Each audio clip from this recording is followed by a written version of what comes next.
Hello friends, welcome to Simply Tutor Classes. तो चलिए करते हैं आज एक नया टॉपिक, कैश फ्लो स्टेटमेंट। तो फ्रेंड्स, मुझे पता है आप सब लोग जानते ही होंगे कैश फ्लो स्टेटमेंट क्या होता है। Cash flow statement is such a statement which expresses the reason of changes in cash balances of business between two days. क्यों बनाए जाते हैं कैश फ्लो स्टेटमेंट?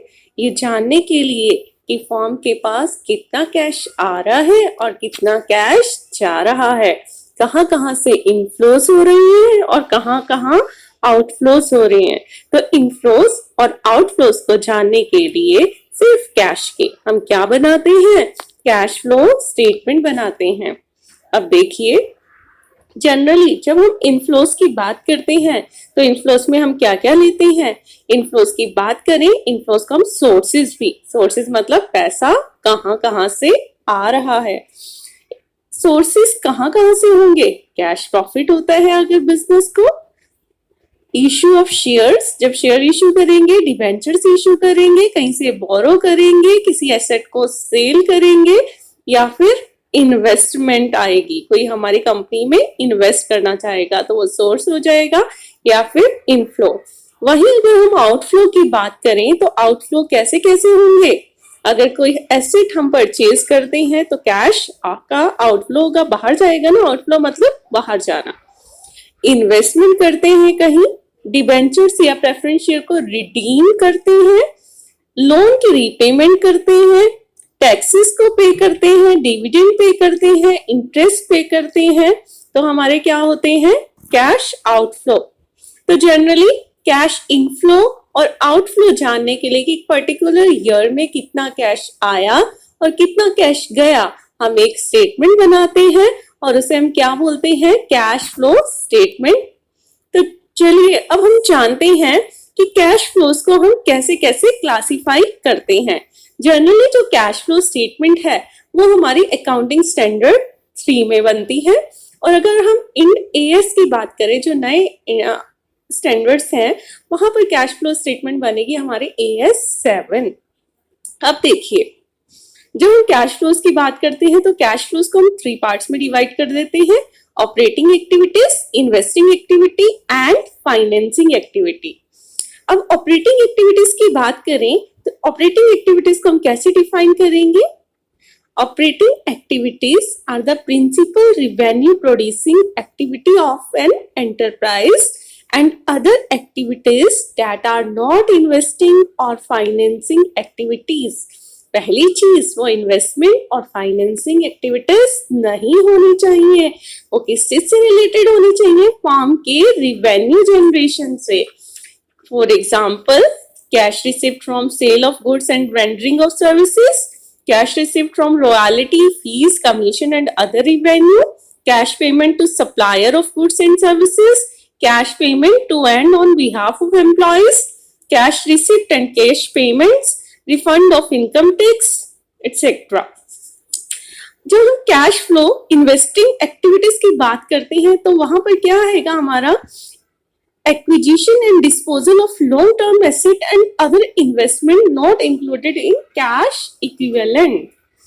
ठीक है, तो क्या क्या चीजें आ जाएंगी इन्वेस्टिंग एक्टिविटी में, cash payment to acquire fix asset, investment हुई ना, हमने फिक्स एसेट परचेज करी, चाहे वो इंटेंजिबल नेचर की भी क्यों ना हो, जैसे गुडविल परचेज कर लिया, कोई पेटेंट ले लिया। Cash received from disposal of fix asset, cash payment to acquire shares, warrants, ये हमने इन्वेस्ट ही तो किया, शेयर्स परचेज किए, वारंट परचेज किए, डिबेंचर्स परचेज किए। Loan made to third party, किसी थर्ड पार्टी को लोन दिया, उसके बदले में क्या मिलेगा, इंटरेस्ट मिलेगा ना। Repayment of advances and loans made to third parties, future contract, forward contract, option contract. And cash flow financing activity की बात करें तो फाइनेंसिंग एक्टिविटी क्या होती है, वो एक्टिविटी जो कि फर्म की कैपिटल स्ट्रक्चर के साइज को और कॉम्पोजिशन को चेंज कर दें, उसे हम बोलेंगे फाइनेंसिंग एक्टिविटी। जैसे कि cash proceed from issuing share और सिमिलर अदर इंस्ट्रूमेंट्स, हमने शेयर्स और मतलब बेचे या खरीदे तो उससे हमारी कॉम्पोजिशन चेंज हुई, cash proceed from issuing debentures, loans, notes, bonds, cash repayment of amount borrowed, payment of dividend and payment of interest. आइए फ्रेंड्स, अब हम कैश फ्लो स्टेटमेंट के फॉर्मेट की बात करते हैं। कैश फ्लो स्टेटमेंट जो है वो हम डायरेक्ट फॉर्म में भी बना सकते हैं और इनडायरेक्ट फॉर्म में भी बना सकते हैं। ज्यादातर स्टूडेंट्स इनडायरेक्ट मेथड से ज्यादा कंफर्टेबल होते हैं, तो आइए मैं इनडायरेक्ट मेथड ही बता देती हूँ। जनरली 3 एक्टिविटीज में डिवाइड किया ना कैश फ्लोज को हमने, ऑपरेटिंग, इन्वेस्टिंग एंड फाइनेंसिंग। तो सबसे पहले हमारा क्या आएगा, cash flow from operating activities. यहाँ पर हमने क्या करना है, ऑपरेटिंग एक्टिविटीज के प्रॉफिट्स को, जहां से भी ऑपरेटिंग एक्टिविटी की वजह से अगर कोई हमें रिवेन्यू आ रहा है उसे ऐड करते जाएंगे और नॉन ऑपरेटिंग रिवेन्यू को लेस करते जाएंगे। तो क्या क्या चीजें इंक्लूड होंगी इसके अंदर, देखो सबसे पहले हम डालेंगे net profit before taxation and extra ordinary items.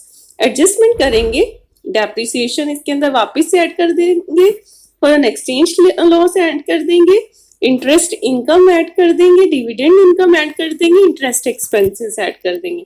हमारा आ जाएगा operating profit before working capital changes. अब इंक्रीज इन सन्ड्री डेटर्स, अगर हमारी करंट एसेट्स बढ़ेंगी तो हम उसे माइनस कर देंगे, और करंट लायबिलिटीज कम होंगी तो हम उसे क्या कर देंगे, एड ऑन कर देंगे। वहीं पर अगर हमारी करंट लायबिलिटीज बढ़ेंगी तो उसे ऐड करेंगे, और करंट लायबिलिटीज कम होंगी तो उसे हम क्या कर देंगे, लेस कर देंगे। और उसके बाद आ जाएगा हमारा cash flow before extraordinary items. उसके अंदर प्लस या माइनस कर देंगे हम एक्स्ट्रा ऑर्डिनरी आइटम, तो नेट कैश आ जाएगा फ्रॉम ऑपरेटिंग एक्टिविटीज। ये ऑपरेटिंग एक्टिविटी से हमारा निकल कर आ गया कैश फ्लो। अब cash flow from investing activity, जिसके अंदर हम purchase of fix asset, proceed from sale of equipment, interest received, dividend received, net cash from investing activities डाल देंगे। और इसके साथ साथ ये हमारा निकल कर आ जाएगा net cash from investing activity. Similarly हम फाइनेंसिंग एक्टिविटीज के भी अपना जितने भी ट्रांजेक्शन है वो डाल देंगे, जैसे proceed from issuance of share capital, proceed from long term borrowing, repayment of long term borrowing, interest paid, dividend paid. जो ऐड करना है वो ऐड कर देंगे, अगर पे किया है तो लेस, आया है तो ऐड। तो हमारा आ जाएगा net cash from financing activities. फिर हम तीनों तरह की एक्टिविटीज में जो भी हमारा कंक्लूजन निकल कर आया ऐड कर देंगे, तो हमारा क्या निकल कर आ जाएगा, cash and cash equivalent at the end of the period. I hope आप लोगों को इतना समझ आया होगा। अब हम करेंगे advantages and disadvantages of cash flow statement. देखिए, जब हम एडवांटेजेस की बात करते हैं कैश फ्लो स्टेटमेंट की, तो सबसे पहली एडवांटेज हमारी क्या हो जाती है, कैश पोजीशन जानने में हेल्प करती है हमें कैश फ्लो स्टेटमेंट। जैसे कि इस पूरे साल में हमारा कैश इंक्रीज हुआ या फिर डिक्रीज हुआ। सेकंड क्या है, हमें कैश बजट बनाने में हेल्प करती है, फ्यूचर प्लान बनाने में हेल्प करेगी। नेक्स्ट, हमें अलग अलग तरीके के डिसीजन लेने में भी हेल्प करती है कि कब हमने लोन को रीपे करना है, कितनी फिक्स एसेट को हमने रिप्लेस करना है या बिजनेस को एक्सपेंड करना है। नेक्स्ट, कैश प्लानिंग के सक्सेस या फेलियर के बारे में बताती है कि जो हम बजटेड लेकर चल रहे थे क्या उतना ही हमने खर्च किया या फिर उससे ज्यादा हो गया। Generally cash flow statement form की लिक्विडिटी मेजर करने में भी हेल्प करती है।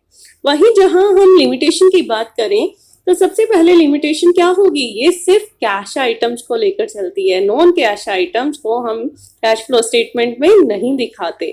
सेकंड क्या है, जनरली जो कैश फ्लो स्टेटमेंट होती है वो शॉर्ट टर्म फाइनेंशियल पोजीशन को ही क्या करती है, एनालाइज करती है, लॉन्ग टर्म फाइनेंशियल पोजीशन की तरफ ध्यान नहीं देती। एंड द लास्ट पॉइंट जो होगा वो है कि कैश फ्लो स्टेटमेंट कंपनी की पूरी लिक्विडिटी के बारे में इंफॉर्मेशन नहीं देती, सिर्फ किसके बारे में बताती है, कैश अलोन। तो इसके साथ ही हमारा कैश फ्लो स्टेटमेंट यहाँ खत्म होता है। बने रहिए स्टडी ट्यूटर्स के साथ और जानते रहिए ऐसे नए नए टॉपिक्स के बारे में। Thank you so much.